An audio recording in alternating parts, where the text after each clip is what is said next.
It's all yours, Nichelle. I thank you for that. Pleasure to be here with you, all you thousands of people out there. So I'm going to sit down. Yes, sit down, Mom.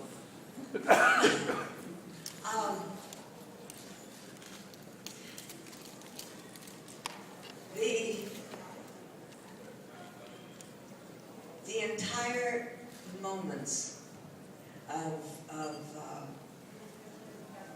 being involved with Trek to this day has been an incredible experience.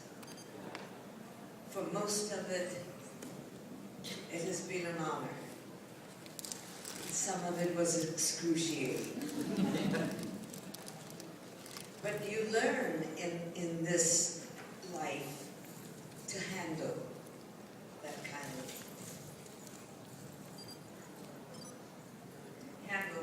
getting hooked up in your bracelet. It's kind of like that. It's been, when I say excruciating, I think I might mean that both ways.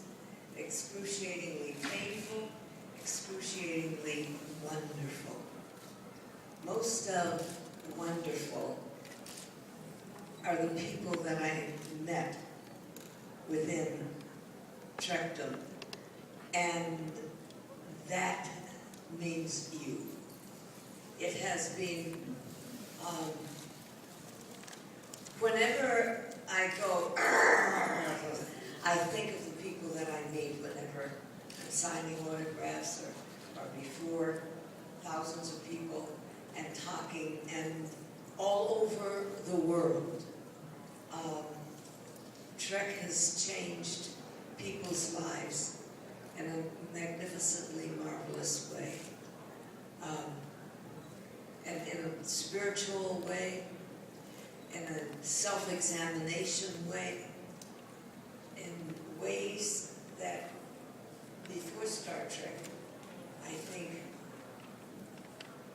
you and I, really didn't know who we were so much as once that incredible show came on and we were like, you said what?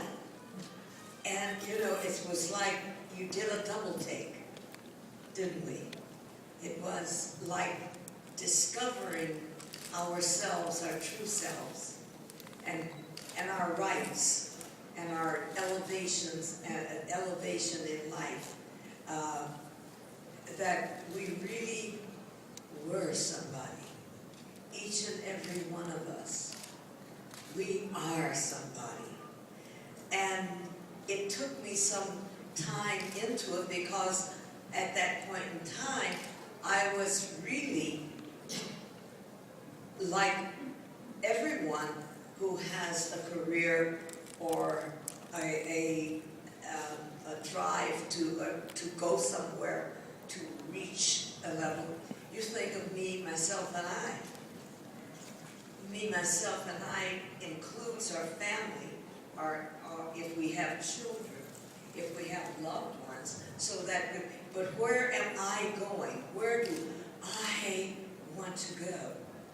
And that's every child's right. That's a birthright to blast on this planet out as a human being and look at it and say, this is mine.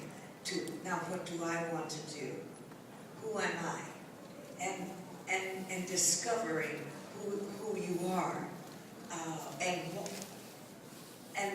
probably at some point why you are who you are, or why you're reaching for that. And if you have a dream, because dreams make us wonderful, and if you have a dream, it doesn't matter what we look like, think like, or anything else. It is a matter of that dream makes me special to myself. I'm not talking about special to anyone else, to the whole world. but it is more special that you're special to yourself. Does that make sense? And when you're special to yourself, it means you sort of, that you probably, if you're really lucky, have decided what you want to be or what you wish you could be or where you're going or whatever. Life sometimes comes in and says, well, there's no place for you in that direction, you know, why don't you become of this? And maybe of this pays the bills and you know, and allows you to exist. But when you're going to become who you want to be, and you're willing to sacrifice to be that, you know that that's a special place. That is a special being. And sometimes we make it, and sometimes we don't. Sometimes what we couldn't be allows us to do other things, to uplift ourselves in other ways. So I don't think of people who don't make it into the lofty place that they wanted to be as a failure, because I always wanted to be a neurosurgeon, and I'm running a company for somebody, and I really don't want to be this managerial person, but I'm really good at it. And they're paying me, and I can get married, and I can raise my children, and I can look at myself in the mirror, but I really wanted to be that neurosurgeon.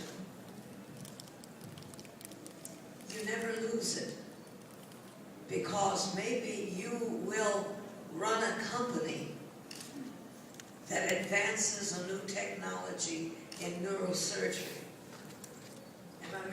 Am I making sense?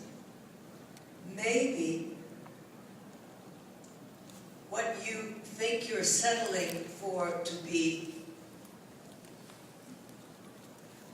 is more important than you ever really thought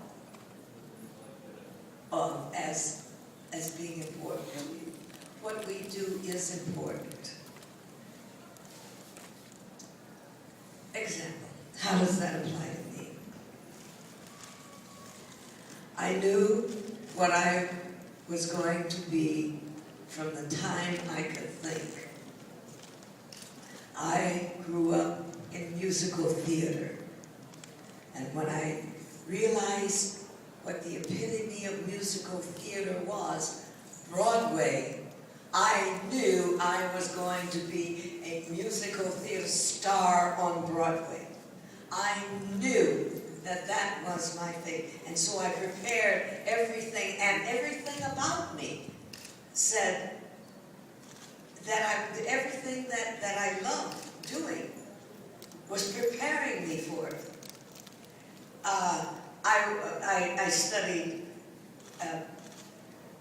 music, I studied singing, I studied acting, I studied dance, and by the time I was 9 years old, I was on point. 9 years old. And I thought, a premier danseuse, I would be a great ballerina. And for 5 years after that, I did nothing but prepare for that. And then I got into plays. And then I think I always was acting, because I was always acting out parts or something,